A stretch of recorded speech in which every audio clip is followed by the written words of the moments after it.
Good morning बच्चों। अभी आप पढ़ा रहे थे पिछली बार से आपको कैदी और कोकिला जो माखनलाल चतुर्वेदी द्वारा रचित है उसके 2 पद्यांश पढ़ाए थे। तीसरा पद्यांश इस प्रकार है। तीसरा पद्यांश पढ़ाने से पूर्व आपको बता दें कि ये प्रस्तुत कविता जो है कैदी और कोकिला अंग्रेज सरकार द्वारा भारतीयों के शोषण तथा स्वाधीनता सेनानियों के साथ जेल में किए गए अमानवीय व्यवहार तथा यातनाओं का मार्मिक चित्रण है। इसमें कवि जेल में अकेले उदास जीवन जी रहा है।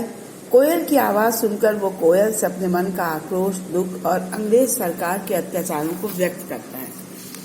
कवि कोयल से कहता है, क्या देख न सकती जंजीरों का गहना, हथकड़ियां क्यों ये ब्रिटिश राज का गहना। कोल्हू का चरकर चू जीवन की तान, मिट्टी गिट्टी पर अंगुलियों ने लिखे गान। हूँ मोट खींचता लगा पेट पर जुआ, खाली करता हूँ ब्रिटिश अकड़ का कुआं। दिन में करुणा क्यों जगह रुलाने वाली, इसलिए रात में गजब ढा रही आली। जंजीर यानी हथकड़ी बेड़ी, हथकड़ियां गहना यानी आभूषण, चरकर चू कोल्हू से जो चलने से जो आवाज उत्पन्न होती है उसको कहते हैं। कवि कहता है कि क्या देख न सकती जंजीरों का गहना। कोयल की असमय चीख सुनकर, पिछले पद्यांश में हमने पढ़ा था कोयल रात के समय चीख रही है। कोयल की असमय चीख सुनकर कोयल से कवि पूछता है कि हम स्वतंत्रता सेनानियों के हाथों में क्या तू इन हथकड़ियों का गहना नहीं देख सकती क्या।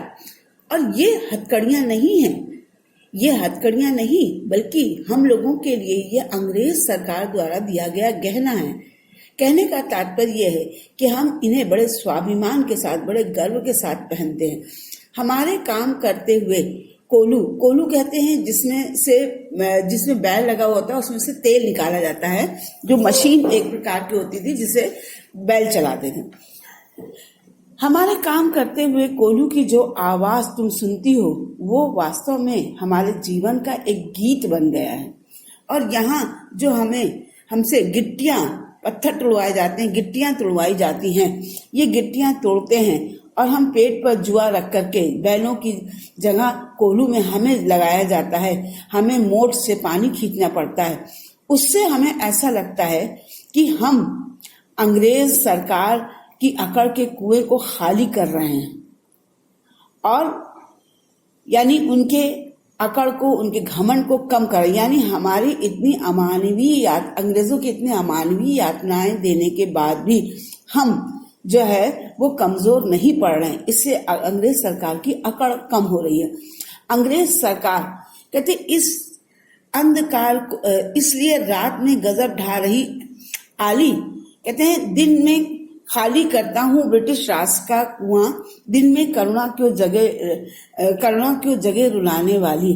कवि कहता है कि शायद अंग्रेज इसलिए रात में तू अपना मधुर स्वर मुझे सुनाने आई है। अंग्रेज सरकार दिन में हम स्वतंत्रता सेनानियों पर कोई दया नहीं करती है, इसलिए शायद तू रात में अपना मधुर स्वर सुनाने जा रही है। इस शांत समय में अंधकार को बेद माने तोड़ करके, इस बेदना यानी चीरना। बेद रो रही क्यों हो कोकिल बोलो तो, चुपचाप मधुर विद्रोह बीज इस भांति बो रही क्यों हो कोकिल बोलो तो। कवि कहता है कि इस रात के इस सन्नाटे में तू अंधकार को चीरती हुई आवाज क्यों कर रही है, कोयल बता दो। इस तरह से अपनी मधुर आवाज से क्या तुम अंग्रेजों के प्रति देशवासियों के मन में विद्रोह की भावना पैदा कर रही हो, या अपनी मधुर आवाज से देशवासियों में अंग्रेजों के प्रति विद्रोह की भावना क्यों पैदा कर रही हो। कवि ने अंग्रेजों द्वारा स्वतंत्रता सेनानियों को पहनाई गई हथकड़ियों को ब्रिटिश राज का गहना कहा गया है, क्योंकि उन्हें ये हथकड़ियां किसी गलत कार्य के आरोप में नहीं पहनाई गई, बल्कि अपनी मातृभूमि की स्वतंत्रता का प्रयास करने के लिए पहनाई गई हैं, जो उनके लिए गर्व की बात है। आगे देखिए, काली तू रजनी भी काली, शासन की करनी भी काली, काली लहर कल्पना वाली, मेरी काल कोठरी काली, टोपी काली कमली काली, मेरी लौह श्रृंखला काली। पहरे की हुंकृत की ब्याली। कभी कोयल से कहता, काली तू रजनी भी काली, रजनी यानी रात, कि हे कोयल तू भी काली है और रात भी बहुत काली है। शासन की करनी भी काली और अंग्रेज सरकार की जो करतूतें हैं वो भी काली है। काली लहर कल्पना वाली, और ये लहर जो चली है स्वतंत्रता की, ये भी, और जो कल्पना है ये भी काली है। और मेरी काल कोठरी काली, मैं जिस काल कोठरी में मैं रहता हूँ वो भी अंधकार के कारण काली है। मेरी टोपी काली है, मुझे जो कंबल दिया गया है वो भी काली है, यहाँ तक कि मेरी लौह श्रृंखला जो लोहे की बेड़ियां हैं वो भी काली हैं।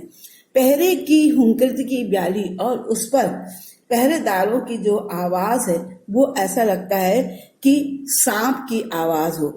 तिस पर है गाली ए आली, उसके बावजूद भी, इतनी यातनाएं सहने के बावजूद भी अंग्रेज सरकार और उनके अधिकारी गाली देते हैं। इस काले संकट पर, इससे पहले इसको फिर से देख लीजिए, काली तू रजनी भी काली। कभी कोयल से कहता है कि हे कोयल तेरा रंग काला है, रात भी कालिमापूर्ण है, अंग्रेजी सरकार के कारनामे भी काले हैं, यानी अच्छे नहीं है, देश में अंग्रेजों के प्रति जो लहर उठ रही है वो भी काली है, मैं जिस कोठरी में रह रहा हूँ वो भी काली है, मेरा टोपी मेरे कंबल भी काला है और बेड़ियां भी काली हैं, पहरेदारों की ऊंची आवाजें मुझे सांप के समान डसती हैं वो भी काली हैं, और इतने अन्यायपूर्ण व्यवहार के बाद भी वे कैदियों को गाली देते हैं। हे कोयल तू ये बतला कि इस काले संकट सागर पर मरने को मदमाती, कोयल बोलो तो अपने चमकीले गीतों को क्यों कर हो तय जाती, कोयल बोलो तो। और इस अन्यायपूर्ण काले वातावरण में, काला यानी निराशा के लिए भी कहा जाता है, हे कोयल देश में फैले संकट रूपी सागर में तू मरने के लिए ठान कर क्यों आई है। तू आजादी की भावना जगाने वाले इन चमकीले गीतों को इन विपरीत परिस्थितियों में, जबकि चारों ओर अन्याय का अंधकार छाया हुआ है, कैसे गा लेती है। हे कोयल कुछ तो बता। इस पद्यांश में वर्णित सारी वस्तुओं से कैदियों और भारतीय जनमानस के बीच आतंक, भय एवं डर का वातावरण उपस्थित हुआ है। सब चीजों को काली कहा गया है। यहाँ एक जगह लास्ट में काले संकट सागर का आशय यह है कि जेल के बाहर अंग्रेज देशवासियों पर तरह तरह के अत्याचार कर रहे हैं तथा जेल में स्वाधीनता सेनानियों को तरह तरह की यातनाएं दे रहे हैं। इससे सारा वातावरण बहुत नारकीय बन गया है। चारों ओर पहले इस संकट का अंत होता नहीं दिख रहा है। अब 5वां पद्यांश देखिए। तुझे मिली हरियाली डाली, मुझे नसीब कोठरी काली, तेरा नभ भर में संचार, मेरा 10 फुट का संसार, तेरे गीत कहावे वाह भूल, रोना भी है मुझे गुनाह, देख विषमता कहते हैं कि अंतर को, देख विषमता तेरी मेरी, बजा रही तिस पर रणभेरी युद्ध में बजाया जाने वाला बाजा, इस हुंकृति पर अपनी कृति से और कहो क्या कर दूं, कोकिल बोलो तो, मोहन के व्रत पर प्राणों का आसो किसमें भर दूं, कोकिल बोलो तो। कवि अपनी और कोयल की तुलना करते हुए कहता है, तुझे मिली हरियाली डाली, मुझे नसीब कोठरी काली। हे कोयल, तुझे रहने के लिए पेड़ों की हरी भरी डालियां मिली हैं और मेरी किस्मत में जेल की काली कोठरी है। तू खुले आसमान में उड़ती फिरती रहे, जबकि मेरी दुनिया 10 फीट की कोठरी में सिमट कर रह गई है। तेरे गीत कहावे वाह में रोना भी है मुझे गुनाह, और तुम्हारे गीतों को सुनकर लोग वाह वाह करते हैं और मेरा रोना भी यहाँ पर अपराध माना जाता है। हे कोयल, तू मेरे और अपने बीच के अंतर को देख विषमता तेरी मेरी, अपने बीच और हमारे बीच अंतर को देख। इसके बाद भी तू रणभेरी बजाकर लोगों को आजादी की लड़ाई के लिए उत्साहित कर रही है। कोयल, तेरी इस हुंकार से, इस आह्वान से ओजस्वी कविताएं लिखने के अलावा मैं और क्या कर सकता हूँ। अपनी कृति से और कहो क्या कर दूं। कृति माने रचना। मैं और क्या कर सकता हूँ, बताओ कोयल।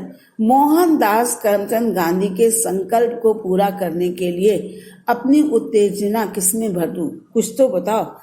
मोहन के व्रत पर। मोहन यहाँ मोहनदास करमचंद गांधी जी को कहा गया।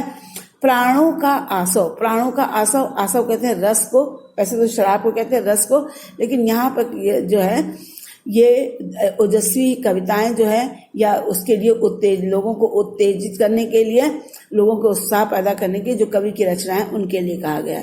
कवि कोयल से पूछता है कि बताओ कोयल मोहनदास करमचंद गांधी के संकल्प को पूरा करने के लिए अपनी उत्तेजना किसमें भर दूं? कोयल कुछ तो बताओ।